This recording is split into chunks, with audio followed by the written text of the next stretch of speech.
Hola amigas y amigos, les habla Vilma Petrach, bienvenidos a una nueva edición de nuestro programa Temas de Mujer y hoy tenemos con nosotros a una invitada que ya ha estado anteriormente en este programa y como les había prometido la invité nuevamente precisamente porque UBA de Aragón es una representación de la importancia de la mujer en esta comunidad y sobre todo de los temas que les interesan a esta comunidad.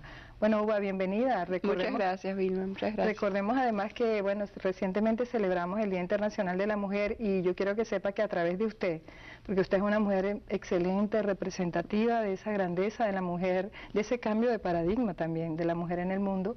Bueno, y a través de usted quiero rendir homenaje a todas las mujeres que nos ven y por supuesto a todas las invitadas que he tenido y que tendré, por supuesto, en este programa. Bueno, muchas gracias y yo también soy una firme creyente en rendir homenaje a las mujeres, entre ellas a las como tú que hacen una labor tan excelente en traer a la palestra las opiniones de las mujeres. Precisamente, Uva, hay un tema que es muy, yo diría que es el tema prioritario en este momento, tanto en la comunidad como con respecto a las relaciones entre Cuba y los Estados Unidos, que es la oportunidad, la posibilidad de que se normalicen las relaciones.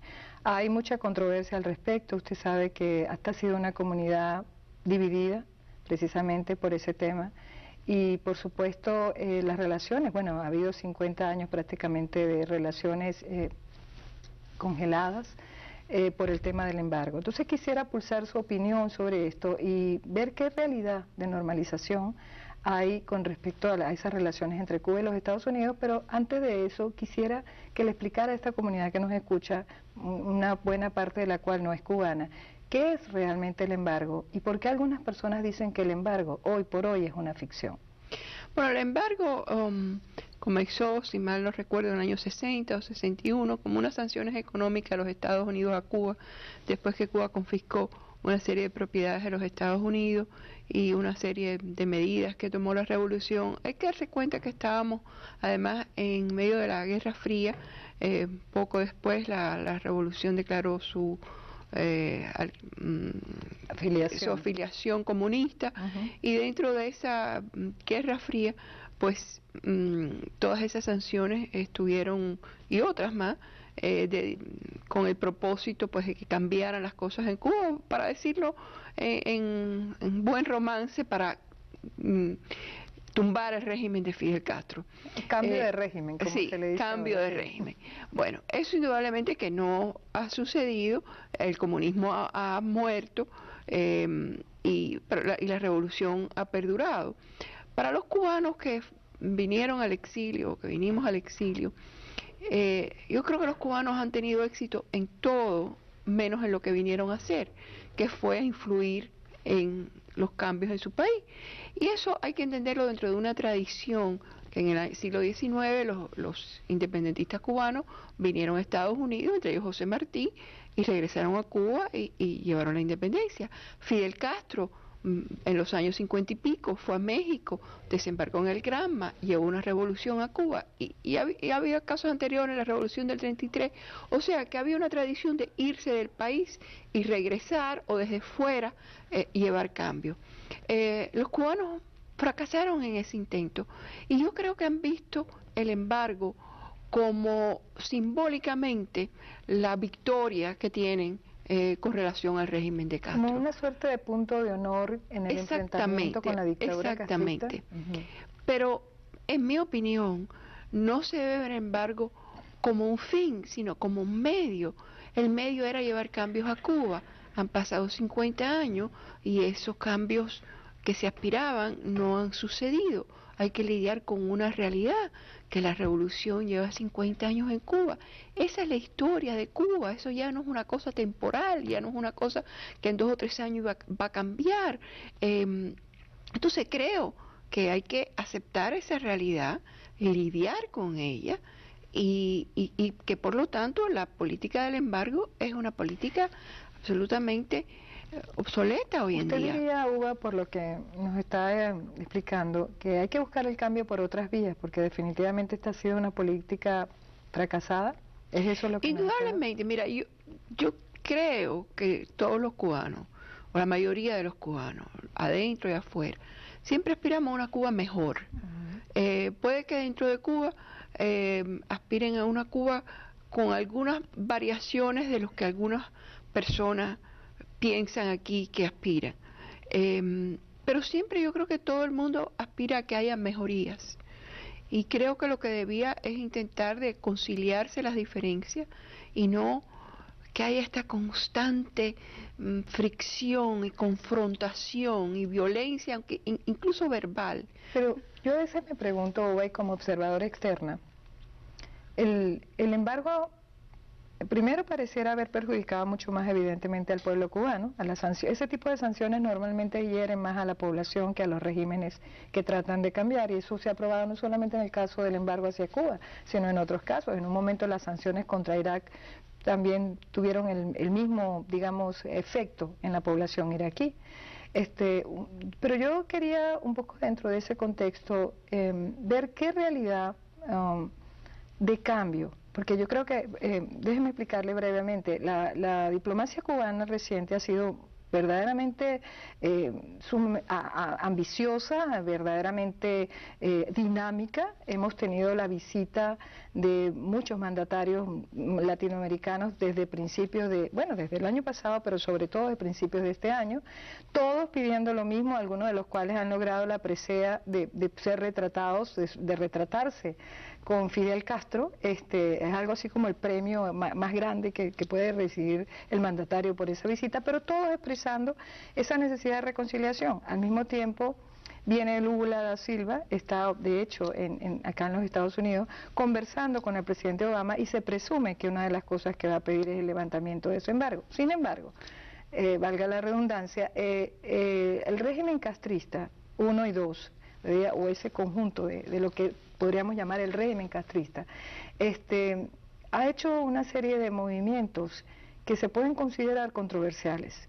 Incluso analistas serios y yo diría equilibrados como Oppenheimer han dicho que todas estas medidas que se han hecho para buscar la liberalización de relaciones y la apertura, la normalización, pues ante estos cambios deberían mantenerse on hold, como revisándolos, porque no pareciera que el régimen castrista quisiera un cambio real, o por lo menos lo está haciendo de una manera que pareciera dictarle a los Estados Unidos una señal muy clara: queremos negociar desde nuestra posición de fuerza y sin condiciones. ¿Qué opina usted de eso?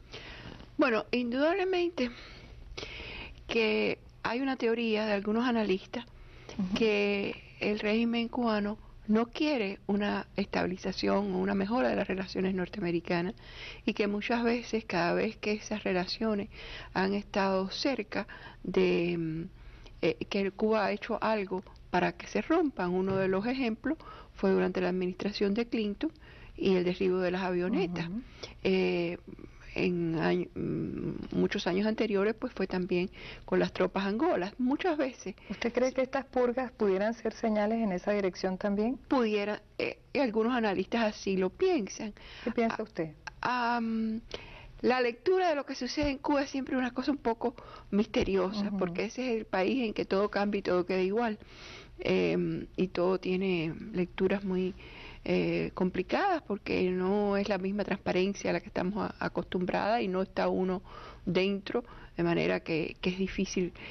Algunas personas piensan que precisamente porque las personas que llevan a cabo las relaciones exteriores estaban haciendo bien su trabajo, o sea, lo que hace un diplomático, que es hacer relaciones, hacer relaciones, hacer amistades, flexibilizar, hacer esa parte de la política que es la que no se ve, que a lo mejor en unas declaraciones se tiene una posición muy fuerte, muy ideológica, pero a lo mejor cuando no es públicamente, pues se negocian algunas cosas, y que cada vez que los ministros de Relaciones Exteriores o los que llevan la política exterior empiezan a hacer bien lo que es el trabajo de un diplomático, bueno, pues los cambian, porque quieren a alguien no contaminado con el mundo exterior, y que quieren a alguien en una posición totalmente, digamos, no me gusta usar esos más términos, monolítica, pero sí, más monolítica,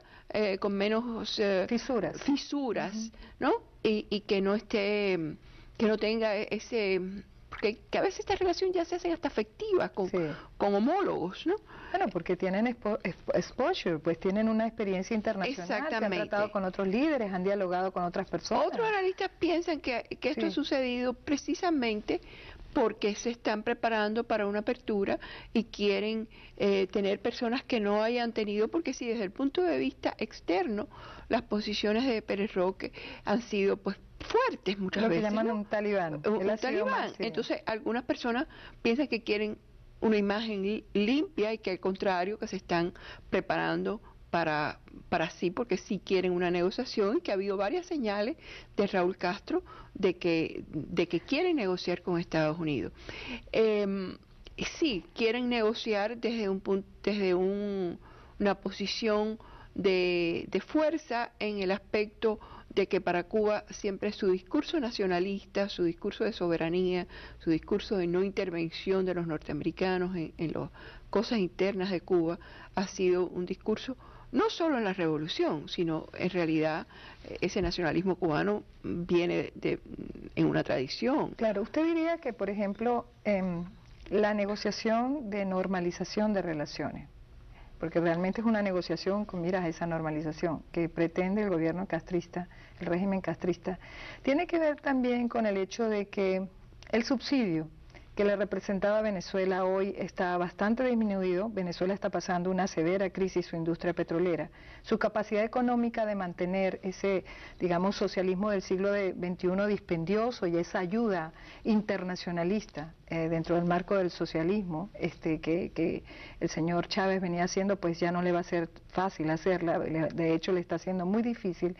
El hecho de que se esté cortando esa ayuda inexorablemente, porque la otra cosa, Uva, es que las dos personas que fueron destituidas eran los promotores de eso que se llamaba la Cubazuela, la relación estrecha entre Cuba y Venezuela. Tanto Laje como, por supuesto, Pérez Roque eran parte de eso. Algunos llamaban a Laje más talibán, al otro más abierto, no se sabe, como usted dice, son interpretaciones especulativas. Porque finalmente no sabemos qué viene ocurriendo, pero estas dos personas son purgadas y al mismo tiempo se refuerza el círculo con los más tradicionales de Raúl, con los círculos más tradicionales de poder, y hoy día lo más tradicional de poder en Cuba, pero con miras probablemente a esa normalización de relaciones, ¿no? Bueno, mira, cuando terminaron los subsidios soviéticos y viene el periodo especial, que fue el periodo más duro para Cuba económicamente, sin embargo eso no llevó a una normalización de las relaciones con Estados Unidos. Bueno, pero las circunstancias han cambiado. Las circunstancias han cambiado indudablemente. A mí me parece difícil que vaya a haber una total normalización de relaciones entre Cuba y Estados Unidos durante, digamos, la vida de los hermanos Castro. El discurso de la Revolución Cubana se ha alimentado de la confrontación con Estados Unidos. Así es. Y es muy difícil, yo no estoy diciendo si está bien o está mal, yo me estoy tratando de colocar en el punto de vista del gobierno cubano, y el punto de vista del gobierno cubano es que esa confrontación de alguna manera alimenta su discurso. Yo creo que el hecho de que hay un presidente en Estados Unidos afroamericano y que haya posibilidades de negociación y que haya posibilidades de levantar el embargo es un poco inquietante para el gobierno cubano. Sí, con un gobierno que abiertamente ha dicho que va a conversar con los enemigos de Estados Unidos. Exactamente, o sea que cambia el panorama del otro lado, porque ha habido una posición hostil de parte de Estados Unidos para Cuba, por las razones que sean históricas, por violaciones de derechos humanos, por las presiones de la comunidad cubana-americana, pero ha habido una posición hostil. Si esa posición cambia, cambia totalmente el panorama y es un juego nuevo que yo no sé cómo el gobierno cubano lo va a jugar. Sí, quisiera decirle, claro, en todos los juegos hay dos jugadores, o más, pero en este caso hay dos jugadores.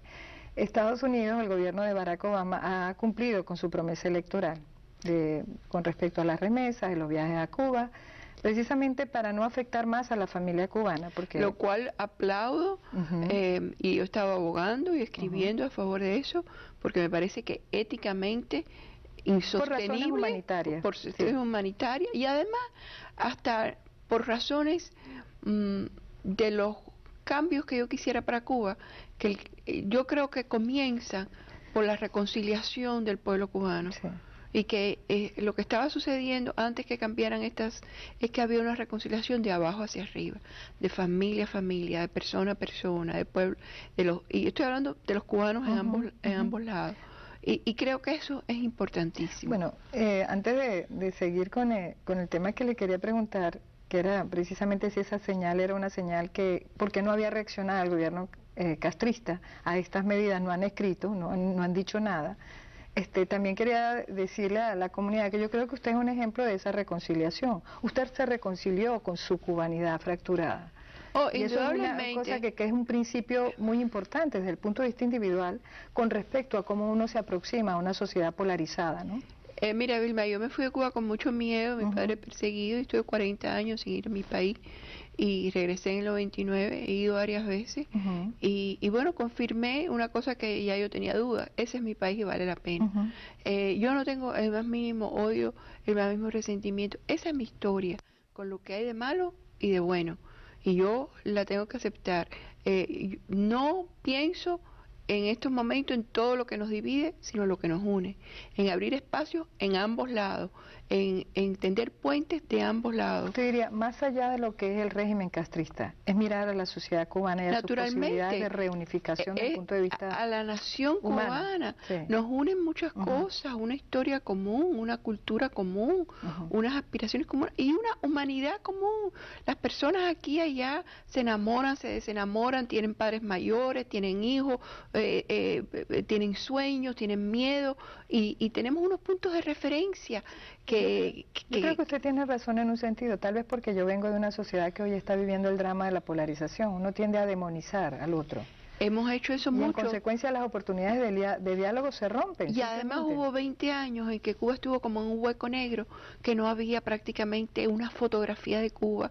Mira, yo por las noches me ponía a recordar cómo se iba de mi casa a casa de mi abuela, a mi colegio, a casa de los amigos, para que no se me olvidara mi ciudad, porque no había una fotografía, no había casi cartas, no había casi llamadas por teléfono. Fue una cosa muy fuerte, claro. Es muy fuerte. Claro, pero cuando estamos hablando, en este caso, yo uso un término que no es mío, ¿okay? Se lo oí a una persona que yo respeto más allá de lo que algunas califican de ser una mujer muy radical, una gran mujer, que es Oriana Fallaci. Ella hablaba de los regímenes liberticidas. Ahí hay un régimen liberticida, como lo hemos visto en otras partes del mundo, y para el cubano es muy importante recuperar, rescatar su sentido de libertad, que pasa por la libertad individual, de escoger también reconciliarse con su cubanidad. Entonces, ¿qué piensa usted de eso? ¿Cómo trascender un régimen que está en todas partes? Que abarca toda tu vida? ¿Cómo trascender eso y cómo buscar ese puente de reconciliación? Usted lo ha logrado, pero ¿qué le recomendaría, o qué le diría usted a una comunidad como la que nos escucha respecto a esas posibilidades, desde su experiencia personal? Que la libertad está dentro de nosotros, y que una persona puede ser libre en una prisión, y que lo que más nos aprisiona son los odios, y lo que más nos aprisiona son los prejuicios, y que hay que separar a Cuba de los hermanos Castro, a Cuba de la revolución, a Cuba del régimen. Cuba estaba ahí antes, sigue ahí y estará ahí después. Y como cubanos tenemos que vernos como nación, como proyecto, como futuro, y dejar al tiempo, porque la historia tiene muchas lecturas, y a veces estamos muy cerca y entonces los árboles no nos dejan ver el bosque, ¿no? El tiempo se encargará de hacer justicia, el tiempo se encargará de escribir la historia, de reinterpretarla. Yo creo que ahora es urgente tender esos puentes, abrir esos espacios y trabajar hacia una Cuba mejor en lo que nos una y en ese futuro que podamos tener en común. Pero, por ejemplo, algunos dicen que cuando empezaron a hacerse los viajes, eso, lejos de cambiar el régimen, más bien provocó en el cubano el efecto demostración y la necesidad de salir. Porque pareciera que algunos dicen, no creo que sea una lectura generalizada, pero algunos cubanos, y las muestras migratorias lo tienen, pareciera que desisten de luchar internamente por recuperar a su sociedad y deciden irse a otros rumbos. Eso es cierto, y yo creo que aquí lo hemos estimulado, y a mí me duele la fuga de talento en Cuba.